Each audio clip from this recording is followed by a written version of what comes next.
Note को सुबह क्या लिए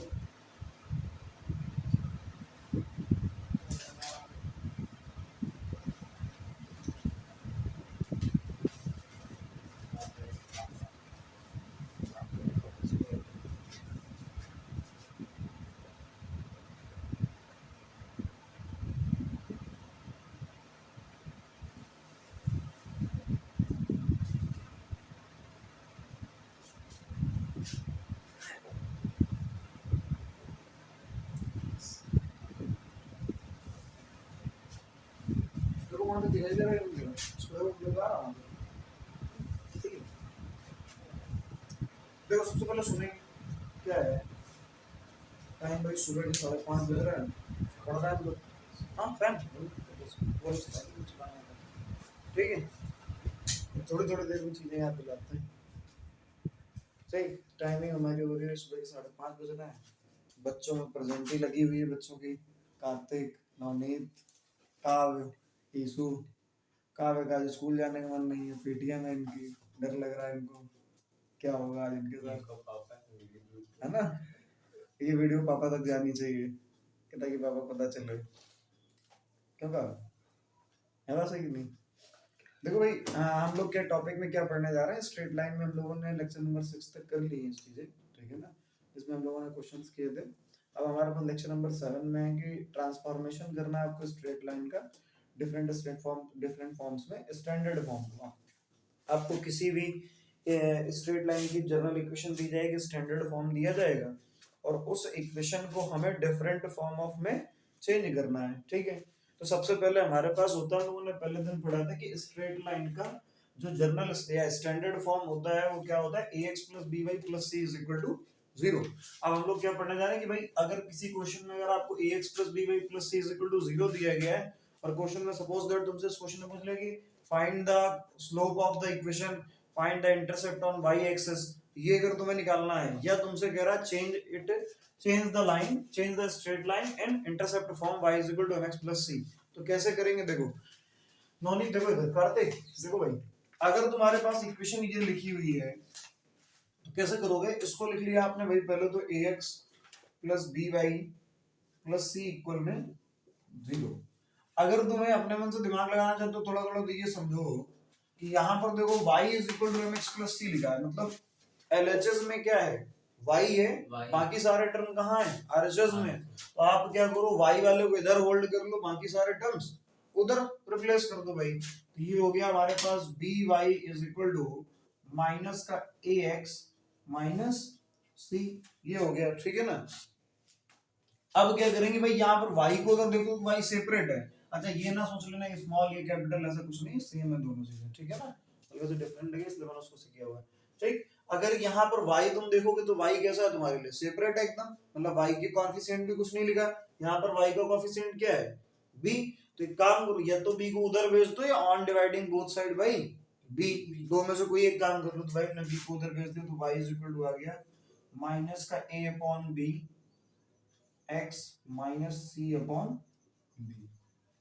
ये चेंज हो जाएगा किसमें इंटरसेप्ट फॉर्म में यानी ये हो जाएगा y = mx + c बोलो कोई दिक्कत किसी को अब क्वेश्चन में अगर आपसे पूछा जाता है कि इस इक्वेशन के लिए स्लोप ऑफ लाइन क्या होगी भाई स्लोप क्या होगी इसके लिए तो आप क्या करते आप लिखेंगे on comparing this equation two y = mx + c तो तुम्हें यहां से देखने को मिलेगा स्लोप ऑफ अ लाइन यानी m = slope of line m = क्या निकल गया देखो यहाँ x की जगह पर x लिखा हुआ है m की जगह पर क्या लिखा हुआ है ये लिखा हुआ है इतना ये क्या है भाई माइनस का a/b बोलो कोई दिक्कत किसी को ठीक है और स्लोप ऑफ लाइन अच्छा c क्या होता है मैंने पढ़ाया हुआ है भाई c क्या होता है स्लोप ऑफ लाइन नहीं भैया इंटरसेप्ट होता है कहाँ के लिए y के लिए इंटरसेप्ट ऑन y एक्सिस ध्यान करो ये पढ़ाया था और एक पढ़ाया था y = m * x - d याद है d is the intercept on y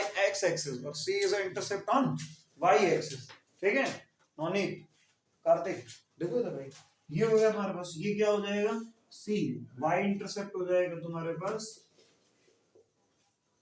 y intercept c = c की वैल्यू यहां से कितनी दिखाई दे रही है आपको -c/b बी। बोलो कोई दिक्कत है क्या? देखो अब ये क्वेश्चन पहले दे रहा है, इसको करके दिखाओ भाई क्या क्या आ सकता है। क्वेश्चन में इक्वेशन लिखी है ax यानी 2x + 3y + 4 = 0। फाइंड स्लोप करना है, या लिख सकते हो change it in intercept form. ठीक है, करो पहले इसको।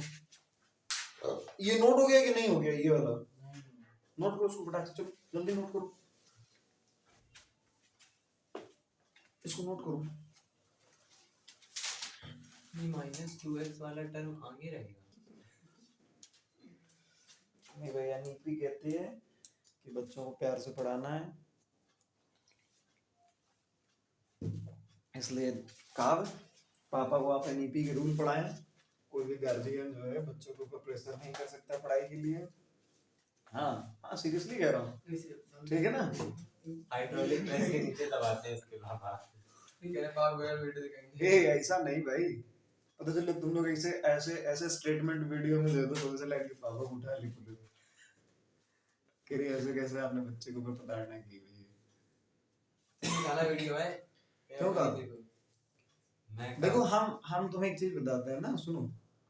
होता क्या है, जैसे अब तुम स्टूडेंट लाइफ में हो, ठीक है ना, प्रेजेंट में। अब तुम करते क्या हो ये तो तुम ही जान सकते हो कि तुम 24 घंटे के टाइमिंग में अपना टाइम किस तरह यूटिलाइज कर रहे हो, तुम जान सकते हो। मगर काम हमेशा इस बात को ध्यान रखो कि तुम्हारे पास अगर कोई इसके सिवा दूसरा ऑप्शन है, जैसे पीटीएम से डर रहे हो आज, अगर तुम पीटीएम से पढ़ाई थी, ठीक है ना, सपोज दैट जब मतलब सेशन चल रहा था तुम्हारा, तुम पढ़ाई क्लासेस चल रही थी, और उस टाइम पे जो भी तुमने मक्कारियां की हैं, अगर तुम उस टाइम पे ये सोच लेते कि अगर ये भाई दो चीजें हैं, या तो आप पढ़ाई कर लो या मक्कारी कर लो, ठीक। अब तुम्हें पता है कि तुम वो उस टाइम पे जितने तुमने एंजॉय किया है, तो अब कुछ तो सजा मिलेगी भाई। हाँ, और जरूरी भी है कहीं ना कहीं थोड़ा बहुत। तो हमेशा इस बात को ध्यान रखो, हम तो एक ही बात कहते हैं कि अगर आपके पास इसके सिवाय कोई सेकेंडरी ऑप्शन, जैसे पढ़ाई तुम्हारे हाथ में है, साल भर तुम्हें पढ़ना है, ठीक है ना, तो ले साल फिर अगले साल फिर अगले साल, वो होता है ना, घर वाले कहते हैं बस बेटा 1 साल की पढ़ाई और बस 1 साल की और जीवन में समस्याएं कभी नहीं खत्म होती। मगर तुम स्टूडेंट, अगर तुम्हें लगता है कि तुम्हारे पास इसके सिवाय सेकेंडरी कोई ऑप्शन है, तो फिर तुम इसको मत परेशान हो। अगर तुम्हें लगता है इसके सिवाय तुम्हारे पास सेकेंडरी ऑप्शन कोई नहीं है, तो भाई पढ़ लो चुपचाप से, क्या दिक्कत है, समझे? चलो आगे देखते हैं टॉपिक पे क्या है। और डरो नहीं, पेटीएम सबके पास, सबके यहाँ होती है, ठीक है ना, जाओ आज बड़ा एंजॉय करो पेटीएम को। Transformation of ax + by + c = 0 in intercept form x upon a + y upon b = 1। ये क्वेश्चन में लिखा हुआ है तुम्हारे पास, ठीक। यानी अब हमारे पास क्या है कि आपके पास स्टैंडर्ड फॉर्म दिया गया ax + by + c = 0। इसको हमें चेंज करना है किसमें? x upon a + y upon b = 1 में। कंफर्म है यहाँ तक? ठीक है। अच्छा, ये क्वेश्चन कर लिया था ना, आंसर इसका क्या आया तुम लोगों का? -2/3 -4/3, 4/3। ठीक है ना? हाँ ठीक। देखो अब अगर हमारे पास ये इक्वेशन लिखी हुई है, तो सबसे पहले आपने क्या लिखा? जनरल इक्वेशन लिखी ax + by + c = 0, ठीक है, क्लियर है? नोनी देखो अब क्या है हमारे पास कि सबसे पहले इक्वल में हमारे पास यहाँ क्या दिया हुआ है? प्रभु इधर, ठीक है ना, इक्वल में क्या दिया गया है यहाँ पर? 1। अगर तुम्हारे तुम देख लियो तुम्हारे ठीक है ना, ये तुम्हारे पास क्या हो जाएगा? ये हो जाएगा ax + by और ये हो जाएगा -c इधर आ जाएगा, ठीक है ना, कंफर्म। अगर ये -c आया है और यहाँ पर तुम प्रूविंग में देख रहे हो, मतलब एक तरीके से प्रूविंग बोल सकते हो, ये तुम्हारे पास यहाँ आ रहा है, इसके आरएचएस में कितना आ रहा है? 1 कब आ सकता है? यहाँ c लिखा है, यानी -c से डिवाइड अगर आप कर दें तभी बनाएगा आपके पास, ठीक है ना। On dividing both side by -c, तो आपने -c से क्या कर दिया? सब जगह पर डिवाइड कर दिया, ठीक है ना। लिख लेना है यहाँ पर statement on dividing both side by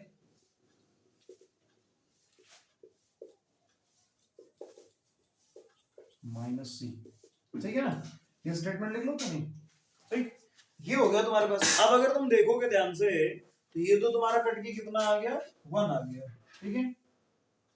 यहाँ पर अगर देख रहे हो तो x सेपरेट है, y सेपरेट, मतलब x का कोएफिशिएंट 1 है और y का कोएफिशिएंट 1 है, मतलब 1/a + y 1/b। कोएफिशिएंट अगर इसका देखोगे तो ये लिखा हुआ है x का कोएफिशिएंट 1/a, मतलब x के जस्ट बगल में 1 लिखा हुआ है। यहाँ पर x के बगल में क्या लिखा हुआ है? इस ए को हमें हटाना है, तो ए को हटाने के लिए क्या करोगे, अगर तुमने ऐसे पढ़ा हो कभी ए अपॉन एक्स अपॉन वाई ऐसे पढ़ा हो, तो ये वाई का जो मल्टीप्लाई होता है वो ऊपर जाकर हो जाता है, पढ़ा है कि नहीं पढ़ा है, नहीं ए वाई अपॉन इसको एक्स लिख सकते हैं हम लोग, उनको कोई दिक्कत किसी को भाई, इसके ए को हम लोग लेट कर सकते हैं ए अपॉन 1 अपॉन में एक्स अपॉन वाई कर सकते हैं, तो इसका मल्टीप्लाई यहाँ, इसका मल्टीप्लाई यहाँ, तो ए वाई अपॉन एक्स आ जाएगा, कंफर्म। तो इस ये अभी इस फॉर्म में लिखा है नहीं, इस ए को हम सी के अपॉन में भेज सकते हैं, कर सकते हैं कि नहीं कर सकते, तो ये क्या आ जाएगा तुम्हारे पास X upon C upon A plus Y upon minus का C upon B is equal to 1। ये तुम्हारा चेंज हो गया किस फॉर्म में, ये चेंज हो गया तुम्हारा x upon A plus Y upon B is equal to 1, ठीक है, क्यों नहीं आया यार अभी इसका छोटा। देखो अगर तुम्हारा तुमने इस फॉर्म में इसको चेंज कर लिया हुआ है, तो यहाँ पर a क्या होता है, एक सेकंड, a क्या होता है,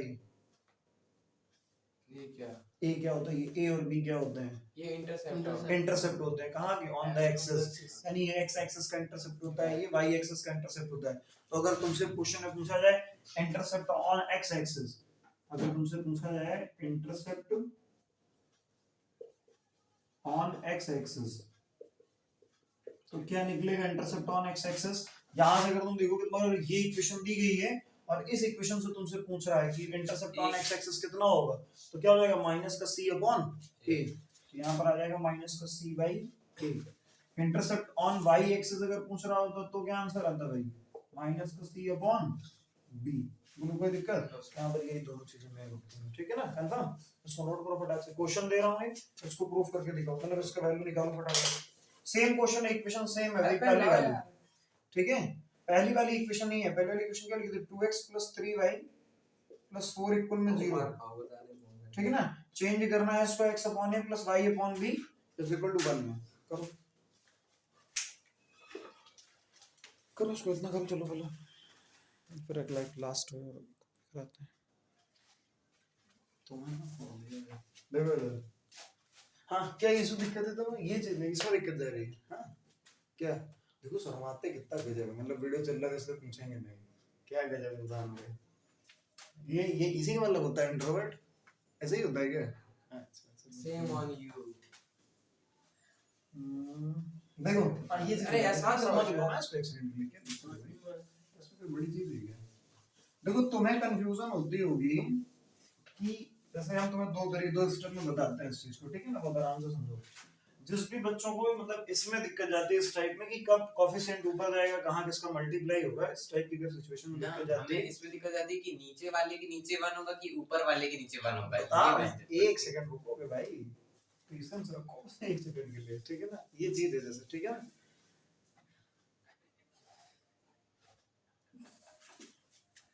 ठीक है, ये अगर जैसे लिखा हुआ है इस पे, तो कैसे करोगे इसको, देखो तुम्हारे पास सपोज दैट सबसे पहला ये समझो कि अगर तुम्हारे पास ऐसे लिखा हो x upon a plus y upon b, हमने कहा ऐसे लिखा हो सपोज दैट, चार टर्म लिखे हुए हैं, ठीक है ना, 1 2 3 4 ऐसे लिखे हुए हैं, ठीक है ना, उसको होल अपॉन अगर हम बोले इसको, ये मेन है तुम्हारे लिए, ये लाइन तुम्हारे लिए क्या है मेन है, डिवाइड का साइन तो समझ पाते हो कि नहीं समझ पाते हो, डिवाइड का साइन अगर लगा हो तो आपने पढ़ा है कि बीच का बीच से मल्टीप्लाई होता है और ऊपर का लास्ट से होता है, ये पढ़ा है कि नहीं पढ़ा है, कंफर्म है यहाँ तक, ठीक है ना, यानी इसको आप लिख सकते हो x अपॉन b, ठीक है ना, ये हो गया x इंटू बी और ये हो जाएगा अपॉन y इंटू ए, कंफर्म है इतना, ठीक। अगर ये लिख सकते हो दूसरे स्टेप में समझो, अगर हमने लिख दिया x upon y upon b, ऐसे होल अपॉन में लिखा हुआ है, तुमसे जैसे दो टर्म लिखे गए तो तुम्हें पता होगा कि x का डिवाइड आप y अपॉन b से दे रहे हो, x में डिवाइड दे रहे हो y अपॉन b से, मतलब इसमें डिवाइड दे रहे हो ना इसमें, तो आप लेट कर सकते हो x के अपॉन में 1 अपॉन में y, ये तो ऑलरेडी y अपॉन b है ना, तो अब इसके अपॉन में तो लेट करोगे नहीं, ठीक है ना, इसको ही मानोगे आप x के अपॉन में, मानोगे कि नहीं मानोगे, तो ये हो जाएगा यहाँ पर इसका मल्टीप्लाई यहाँ और इसका मल्टीप्लाई यहाँ, यानी इस कंडीशन में x इंटू b हो जाएगा और अपॉन में y हो जाएगा, सब बोलो ठीक है, क्लियर है। अच्छा थर्ड स्टेप में आ जाओ, थर्ड में क्या हो जाएगा, x अपॉन a लिखा हुआ है सपोज दैट, ठीक है, और होल अपॉन y लिखा हुआ है ऐसे, ठीक है ना, अभी तुम्हारे पास x अपॉन a था ना ऑलरेडी, मतलब x के अपॉन में a है, y में नहीं है ना, तो y के अपॉन में क्या लेट कर सकते हो 1। अब इसका मल्टीप्लाई यहाँ इसका यहाँ, तो यानी आ जाएगा x upon y into a। मतलब जिसके अपॉन में नहीं दिया गया वहां लेट करोगे, ठीक है ना। जैसे ये लिखा हुआ है, इसको नीचे अगर तुम लेके गए c अपॉन a लिख दिया तुमने, अब c के अपॉन में तो a हो गया ना, यानी x के अपॉन में नहीं था तो अपना x के अपॉन में 1 लेट कर सकते हो, इसको लेट किया a अपॉन a कैसे करके, ठीक है ना। ठीक है, सब समझाने के लिए मैंने समझाया उसको, ठीक है, कोई दिक्कत अभी भी, ठीक है। अब देखो, अब इसमें कुछ क्वेश्चंस करा ना, उसका थर्ड एक पॉइंट होता है तुम्हारे पास, general transformation of ax plus by plus c is equal to in perpendicular form, ठीक है ना, x cos alpha plus y sin alpha is equal to b, उसको कराते हैं। पहले इसके दो क्वेश्चन करवाते हैं, वो तो गए किसके, अरे अलग क्वेश्चन नहीं करोगे क्या मेरे भाई, और भी तो करने हैं क्वेश्चन, उसकी करोगे। लिखो एक क्वेश्चन लिखेंगे, लिखेंगे reduce the equation 2x minus 3y minus 5 equal 0। Reduce the equation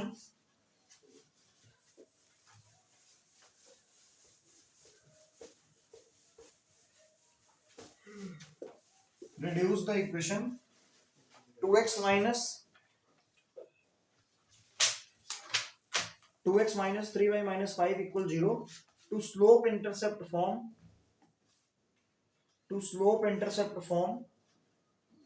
and find its slope and y intercept। देखो जो y is equal to mx plus c होता है उसको स्लोप इंटरसेप्ट फॉर्म बोलते हैं। मतलब दोनों में डिफरेंस समझ लो, जो पता चला क्वेश्चन आ गया पेपर में तुम कर ही नहीं पा रहे हो, तुम्हें समझ में ही नहीं आ रहा कि y is equal to mx plus c में ब्रेक करना है कि x upon a plus y upon b is equal to 1 में ब्रेक करना है। दोनों के नाम समझ लो, y is equal to mx plus c को आप क्या कहते हो, ये होता है स्लोप इंटरसेप्ट फॉर्म, मतलब इसमें स्लोप भी है और इंटरसेप्ट भी है, ठीक है ना, उसको आप क्या बोलोगे, स्लोप इंटरसेप्ट फॉर्म बोलोगे, ठीक है ना। और जो दूसरा होता है x upon a plus y upon b is equal to क्या होता है 1, इसको क्या बोलोगे कार्तिक, ये क्या होता है, इसमें सिर्फ इंटरसेप्ट होता है, x इंटरसेप्ट होता है, y होता है, मतलब x पे और y पे, तो इसको आप कैसे बोलोगे इंटरसेप्ट फॉर्म। चलो जो क्वेश्चन की भैया फटाक से करो उसको, चलो बताओ फटाक से। क्वेश्चन क्या था, 2x minus 3y minus 5 equal 0, ठीक है ना, 2x minus 3y minus 5 equal में 0, ये इक्वेशन दी गई है। इसमें तुमसे क्वेश्चन में क्या आ गया, इसको रिड्यूस करना है यानी चेंज करना है स्लोप इंटरसेप्ट फॉर्म में। किस वाले फॉर्म में चेंज करना है, स्लोप इंटरसेप्ट फॉर्म में। केसो तुम्हारा भी 2-3 स्टेप छूटे हैं, क्वेश्चन से सीखने की कोशिश करो, ठीक है ना, मैं तो बताना कॉपी बता देंगे एक बार। देखो यहाँ पर समझो y और x निकालना है तुम्हें, सबसे पहले क्या करते हैं, y इज इक्वल टू सारे टर्म होने चाहिए, ठीक, तो आप क्या करो, या तो y को उधर भेज दो या तो बाकी सारे टर्म्स को उधर भेज दो। हमने क्या किया, हमारे आसान लग रहा है, हाँ ठीक है ना, y को उधर भेजी तो हमने y को उधर भेज दिया सपोज, तो ये आ गया 2x minus 5 is equal to 3y, ठीक है, ठीक, ये हो जाएगा तुम्हारे पास, इसको आप ऐसे रखो, ये हो जाएगा 3y is equal to 2x minus 5। y को सेपरेट करते हैं, y की जगह पर कुछ भी नहीं होता, y सिंगल होता है, सारे इसके कोएफिशिएंट से डिवाइड दे दो, y is equal to हो जाएगा 2/3 x minus 5/3। ऑन कंपेयरिंग, इसको कंपेयर कर दो, on comparing y is equal to mx plus c। Compare करोगे तो x के मल्टीप्लिकेशन में यहाँ पर 2/3 लिखा है, वहां पर m लिखा है, m की वैल्यू कितनी आ जाएगी तुम्हारे पास 2/3 और c की वैल्यू कितनी आ जाएगी माइनस 5/3। इसको क्या बोलते हो, c को क्या होता है, c कहाँ पे बताएगा, कहाँ पे बताएगा, कहाँ पे बताओ, हैं इतना ज्यादा तुम प्रेशर में हो, आवाज नहीं निकल रही है, हैं, अरे भाई भूल जाओ पीटीएम इंडियम, प्रेशर में ना पड़ो। हाँ y क्या होता है, c क्या होता है, y इंटरसेप्ट होता है, ठीक है ना, और m क्या होता है, स्लोप होती है, ठीक है ना। चलो नोट करो उसको, अगला क्वेश्चन लिखेंगे, c इंटरसेप्ट होता है ऑन y एक्सिस, हाँ ठीक है। चलो अगला लिखो क्वेश्चन, हाँ इसको नोट कर लो।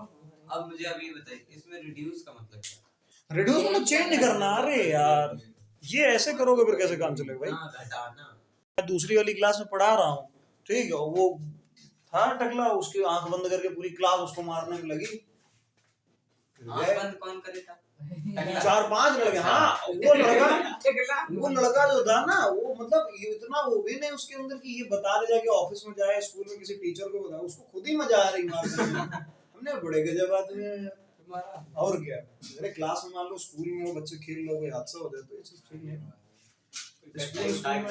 मतलब ऑर्गेनाइजेशन इस चीज के ऊपर जिम्मेदार हो, ये चीज ठीक नहीं। देखो इधर, अगर ये तुम्हारे पास दिया गया क्वेश्चन में कहा गया find the inclination of the line. देखो इंक्लिनेशन का मतलब होता है एक तरीके से एंगल की बात कर रहा है आपसे, एंगल तुम्हें निकालना है। एंगल होता है तुम्हारे पास फार्मूला होता है m = tan थीटा, होता है कि नहीं होता, और यहाँ पर जो थीटा होता है वही एंगल होता है, ठीक। तो यानी हमें पहले क्या पता होना चाहिए, m पता होना चाहिए, तब तुम कंपैरिजन कर सकते हो tan थीटा से उसका। और ये अगर लाइन दी गई है तो ये किस टाइप की लाइन दी गई है, तुम्हारे पास जनरल इक्वेशन दी गई है ax + by + c = 0। तो भाई क्या चाहिए, m चाहिए, मतलब स्लोप चाहिए। तो इसको किस फॉर्म में चेंज करोगे आप, स्लोप इंटरसेप्ट में चेंज करोगे सबसे पहले। तो अगर आपके पास ये लिखा हुआ है ऐसे, हाँ बहुत बढ़िया, x + √3y + 7 = 0। आप ये सारे टर्म उधर लेके जाओगे तो ये आ जाएगा आपके पास √3y = माइनस का x - 7 = 0। √3 से आप सब जगह डिवाइड दे देंगे तो कितना आ जाएगा, माइनस का x/√3 प्लस माइनस का 7/√3 = 0। सॉरी क्या बिल्कुल 0 ना चाहिए, ठीक है ना। ये हो गया तुम्हारे पास। अब इसका कंपेयर करोगे, ऑन कंपेयरिंग, ये लिखा ये लाइन, ठीक है ना, ये दोबारा नहीं लिख रहा है, on comparing y = mx + c, ठीक है ना। तो यहाँ से m की वैल्यू तुम्हारे पास आ जाएगी माइनस का 1/√3। बेटा ध्यान से, बहुत आराम से, इतनी तेज नहीं चलना है कि गिर जाओ, ठीक है ना। c = क्या हो जाएगा तुम्हारे पास, माइनस का 7/√3, ठीक है। केशव बताएगा कि c क्या होता है। केशव तुम लेट आए थे इसलिए तुमसे पूछ रहे हैं। हाँ y इंटरसेप्ट होता है। बहुत सही, तुमसे ही उम्मीद है भाई, तुम ही कुछ अच्छा करोगे दुनिया में। आओ, ठीक है ना। y = माइनस का 1/√3 है, c = माइनस का 7/√3 है। कहाँ भी की शक्ल देखने लगी भाई कुछ भी कहो। देखो लाखों में एक बार। अगर m की वैल्यू तुम्हारे पास कितनी आ गई, माइनस का 1/√3 आ गई है, और ये तुम्हारे पास फॉर्मूला होता है m = tan थीटा। तो यहाँ पर वैल्यू रखेंगे m = tan theta, then tan theta = कितना हो जाएगा तुम्हारे पास, माइनस का 1/√3। देखो पहले इस चीज को समझो, अभी ये तुम लोगों ने ट्रिग्नोमेट्रिकल इक्वेशन में सॉल्व करना सीखा है। इस टाइप के क्वेश्चंस को कैसे करते हैं, पहले तो बताओ 1/√3 किसकी वैल्यू होती है, 30 की। उसको आप लिख सकते हैं माइनस का tan 30, पक्का। अब देखो माइनस में तो एंगल होना नहीं चाहिए, तो भाई माइनस tan 30 का क्या मतलब है, थीटा तो ऐसा होता नहीं। क्या आपने फॉर्मूला पढ़ा, m = माइनस tan थीटा, तुमने तो पढ़ा है। प्लस यहाँ पर क्या लिखा हुआ, माइनस, तो इसको प्लस करेंगे। तो आपने पढ़ा है, हमने एक दिन नोट पॉइंट लिखाया था तुम्हारे पास कि स्ट्रेट लाइन में जो एंगल होते हैं वो कहां से कहां तक होते हैं, 0 से लेके 180 के बीच में होते हैं। पढ़ा है कि नहीं पढ़ा, 0 से लेके 180 के बीच में होते हैं। तो अब इसको 180 के बीच में आप शिफ्ट करोगे। देखो tan अगर 90 माइनस थीटा लोगे आप, tan सपोज दैट तुमने tan 90 माइनस लेके देखा, ठीक है ना, तो प्लस में आएगा। 30 कब आ सकता है, जब आप 180 में से किसको माइनस करोगे, 150 को, तभी तो 30 डिग्री बचेगा कि नहीं बचेगा। और तभी माइनस का आएगा कि 180 माइनस थीटा सेकंड क्वाड्रेंट होता है, सेकंड में कौन पॉजिटिव कौन नेगेटिव, साइन पॉजिटिव होता है, ठीक है ना। तो यहां पर आप इसको लिख सकते हैं tan 180 माइनस 150। बोलो किसी को डाउट हो तो, हाँ कंफर्म है ना भाई। इसको tan थीटा लिखोगे तो tan 150 आ जाएगा, tan 90 माइनस थीटा हो जाएगा tan थीटा, और tan 150 को अगर सॉल्व करोगे तो माइनस की tan 30 की वैल्यू इक्वल आ जाएगी। इतना क्लियर है कि नहीं, ठीक है ना। तो अब ये क्या हो जाएगा तुम्हारे पास, यहाँ से tan 180 माइनस थीटा क्या होता है। अब इसको क्या लिख सकते हो आप, अरे यार इस चीज को एक सेकंड भाई एक सेकंड, यहाँ 150 लिखिए 30 निकाल लीजिए, ठीक है ना। 180 माइनस 30 लिखोगे तब 150 आएगा, 150 की वैल्यू ये होती है, ठीक है ना। तो यहाँ पर कितना आ जाएगा तुम्हारे पास ये, अरे यार मैं गलत कर ही रहा हूँ। हाँ ठीक है, इसको लिखोगे tan 30 और ये आ जाएगा, तो हम इसको सॉल्व करके लिख दोगे तो कितना आ जाएगा 150, ठीक है ना। तो थीटा तुम्हारे पास कितना आ जाएगा, यहाँ से कंपेयर करोगे तो थीटा की वैल्यू कितनी आ जाएगी 150। एक चीज पे एक सेकंड समझ लो, उस चीज को परेशान ना हो, देखो और आराम से समझो, ठीक। देखो नवनीत इधर देखो ध्यान से, m = tan थीटा था, tan = माइनस का 1/√3 है। माइनस को भी थोड़ी देर के लिए अगर हम भूल जाते हैं तो 1/√3 किसकी वैल्यू होती है, tan 30 की होती है कि tan 30 की नहीं, ठीक है। ये हो गया, वैल्यू तुम्हें पता है कि 0 से 180 के बीच में ही ले सकते हैं। अच्छा m = प्लस tan थीटा होता है, इसको प्लस करने के लिए आप ये देखो कि भाई tan 30 कब आ सकता है, तो आपने इसको tan 180 माइनस थीटा लिखा आपने, क्योंकि देखो दो इस तरह तुम्हारे पास अगर क्वाड्रेंट होते हैं,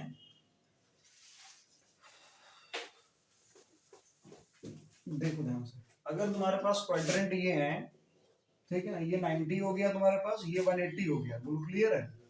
आपको रहना कहां से कहां तक है, 0 से लेके 180 के बीच में ही रहना है, क्लियर है। यहां से लेके अगर यहां तक रहना है, इससे आगे तो जाना नहीं है तुम्हें। 90 माइनस करोगे तो तुम्हारा tan प्लस रहेगा। 90 प्लस थीटा लिखोगे अगर आप तो tan कैसा हो जाएगा, निगेटिव, मतलब सेकंड क्वाड्रेंट में आ रहा हो आप, सेकंड में आ रहा हो नहीं आ रहा हो, ठीक है ना।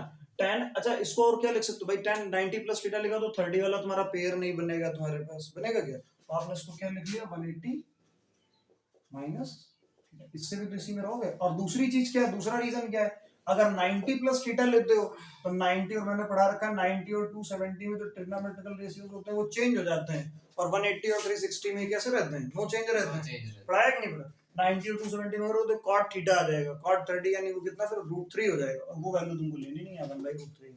क्लियर है, नोट करो इसको, नोट करो उसको, बस वो पढ़ा दे परपेंडिकुलर फॉर्म, बस खत्म करते हैं इसको, बस 2 मिनट रुक जाओ शायद, तो ठीक है, वीडियो भी उतना हो गया तुम्हारे लिए सफिशिएंट है। चलो ठीक है, कल कराते हैं इसको, ठीक है ना, देखो खत्म कर दो इसको, ठीक है ना इन पे। अच्छा वो क्या स्टेटमेंट थी, क्या तुम लोग कह रहे थे ना, हाँ क्या, अच्छा प्रेस द बेल आइकन, सही, ये देखो भाई दबाना है घंटा, हम्म क्या मारना है उसे तो चप्पल एक काम करते ना, तुम लोग एक करके आओ, आ जाओ, चलो प्रमोट करो आगे, ठीक है। देखो भाई आई होप सभी को समझ में आया होगा इसके लिए, ठीक है ना, ये हम लोग की क्लासेस चल रही हैं रेगुलर, ठीक है। जिस किसी को समझ में आ रहा है, वीडियोस अच्छे लग रहे हैं, लाइक करो, कमेंट करो, ठीक है ना, सब्सक्राइब करना है, हाँ शेयर करो अपने दोस्तों के साथ, क्लास 11th के भाई बहन हो, तुम्हारे दोस्त यार हो, उनसे शेयर करो, ठीक है ना। और अगर कोई व्यक्ति पढ़ने का इच्छुक है तो पढ़ने में उम्र मैटर नहीं करती, क्लास मैटर नहीं करती, ठीक है ना, तो उनसे भी शेयर करो, ठीक है ना, ठीक है, थैंक यू।